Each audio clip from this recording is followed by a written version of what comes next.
China's market is looking weak, very weak in fact. With the tensions with the US continuing, investors are very skeptical and hesitant about what will happen. This weakness is also apparent in other markets around the world, and that is, more importantly, visible in the real economy.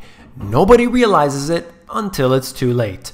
You came here for the truth, so let me unveil that for you. Today we're going to look at what's going on in China. We're going to look at the US. We're going to talk about the whole world. I want to touch on some other issues after that. Let's begin by taking a look at this article. Then I want to show you a chart afterwards.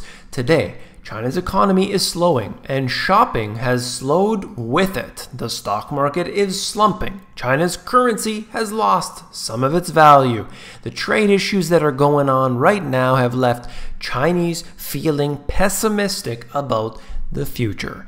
China's consumer culture has by no means ground to a halt, but in the streets and on the internet, the talk is about cutting back in ways big and small. So in this paragraph here, they talk about those different ways, but essentially what we have here is many factors which are causing this. It's not just one thing. So we have all of these things, and we haven't even talked about the statistics. When you look at the GDP, when you look at those figures here, we obviously have an issue. It's very clear that they have been padding those numbers. All right, so some of the things they're talking about here is not having avocados, riding your bike instead of a taxi, drinking beer instead of cocktails, and then, ordering mediums instead of large, not going to the gym, and so on. Okay, so very small things, but they're trying to add up to much more. And this is what people are talking about today. And that wouldn't be the case if money was just flowing in very easily, but that's not the case today. Things are definitely slowing down. This is not a crash, but we have seen the padding that they've done to their numbers. We have seen the largest public works projects in the history of the world, which they're proud of. They're not hiding it. They're actually proud that they're doing this. And just to give my opinion, I think it's a lot better to do public works projects, even on a grand scale, rather than quantitative easing. However, China is also doing quantitative easing. The PBOC, the People's Bank of China, has been engaging in mass amounts of quantitative easing. They've been supporting their markets. They've been loosening all of the lending standards, and they've been doing this in order to keep the markets, to keep the economy going. But it is really encountering some headwinds simply because they are running out of real investment. You can't just keep it going. Look at what's happened with Japan, where they basically own everything now. This is the Shanghai Composite, the stock market in China. It is down significantly here this year. You can see that on the chart moving downwards, something that I consistently cover at this time. As you see here, moving from a level of 35.87 at its peak to today's number, and you can see it's down 24%.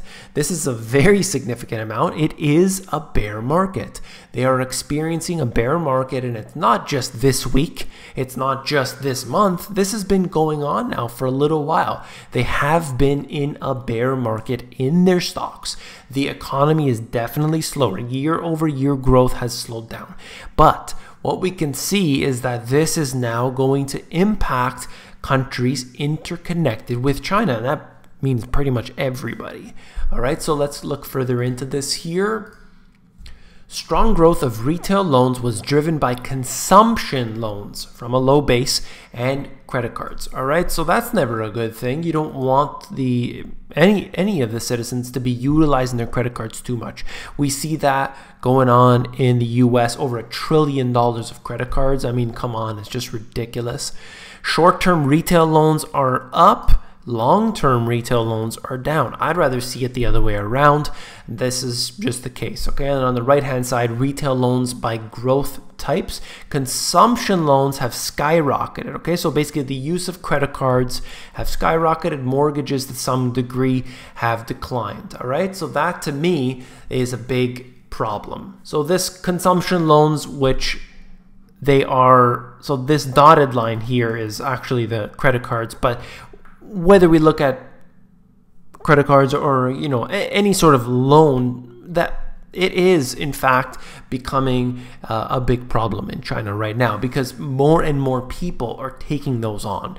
They're unable to afford what they have bought. They're putting it on the credit cards. And in fact, historically, we would say that, people in China, they're buying homes with cash. That's not the case. This chart doesn't accurately give you a good number here, but I can tell you right now, credit card use is skyrocketing there. Okay, that is a fact. I've shown you it before actually on the channel. Now, connected with that is what's going on inside the US. US malls haven't been this empty since 2012. The vacancy rate at regional and super regional malls in the US reached 8.6% in the second quarter of 2018. That's up from 8.4% in the prior period and a high not seen since the third quarter of 2012. I'm showing you this right now to tell you what's been happening. We've been seeing bankruptcies in countless corporations.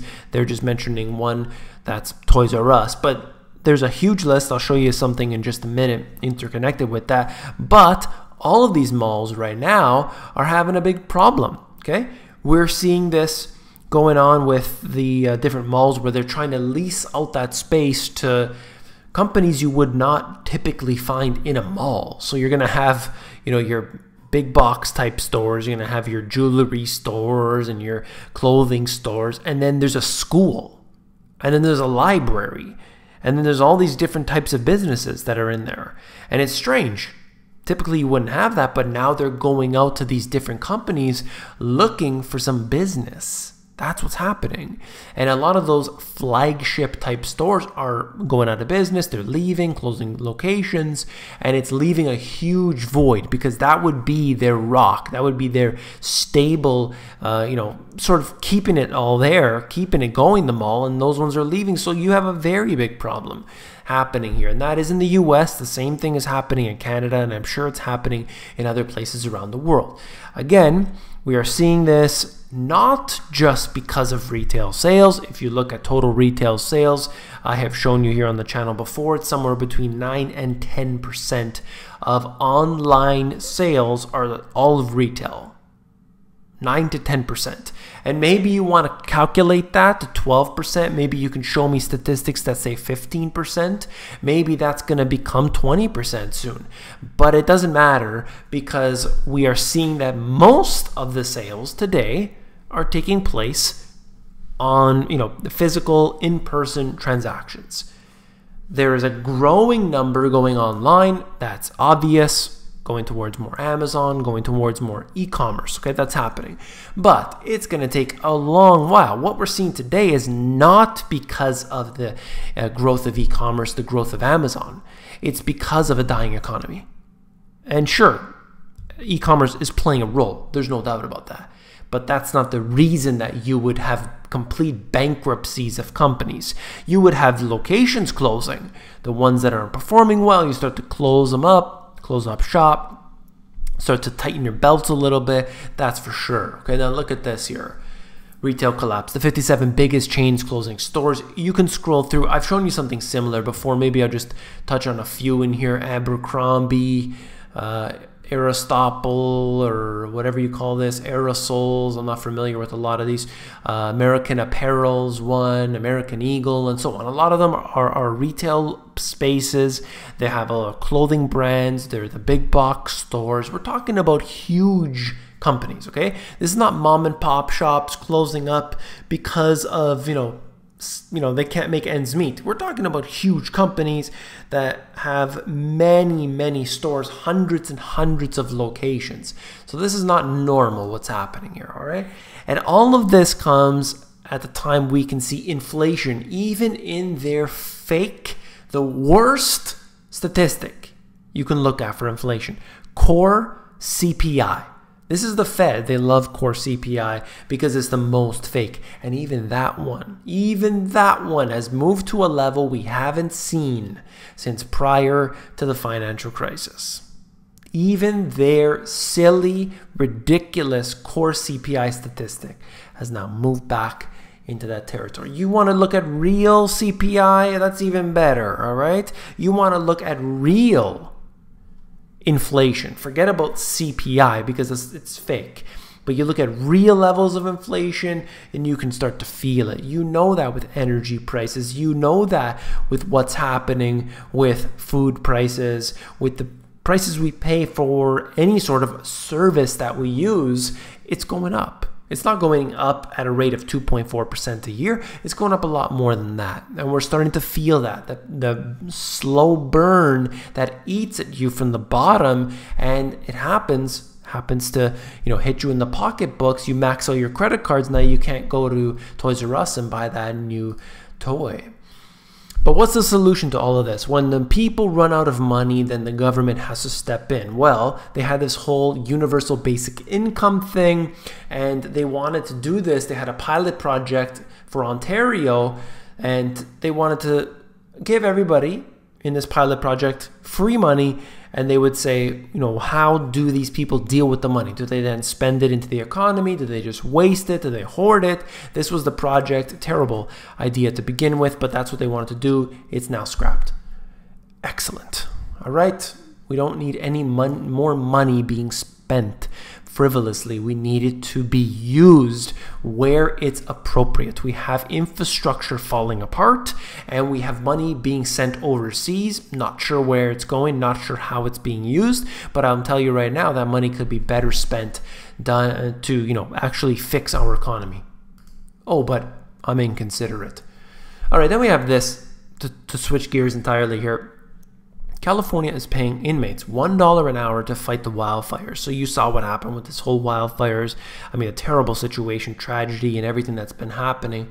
But I just wanted to look at this from a different perspective, and you can see that individuals are working at these slave labor wages, $1 an hour, and they're fighting the wildfires. So we've got a problem here. What's going on with the whole system that's being set up for these inmates to put them into this situation with nonviolent crimes? We put them in there, and then we can use them as laborers.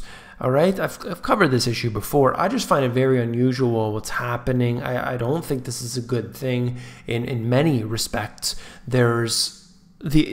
When you have a weak economy, when you don't have prosperity, you have a lot of people that are in this system. So if we can improve the prosperity, suddenly those people wouldn't be going in there, and you could have the private system. This is a lot of them are running private in the US. It's it shouldn't be for profit, but they do so.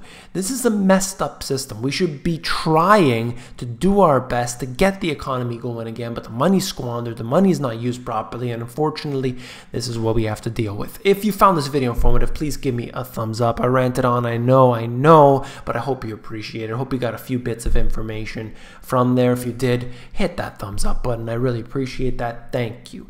Now, if you want the financial education you were not taught in schools, these two books have it all. I'm telling you, they got it all. You can check it out at the link in the description. And if you're more interested in the audiobook version, you can get that at themoneygps.com.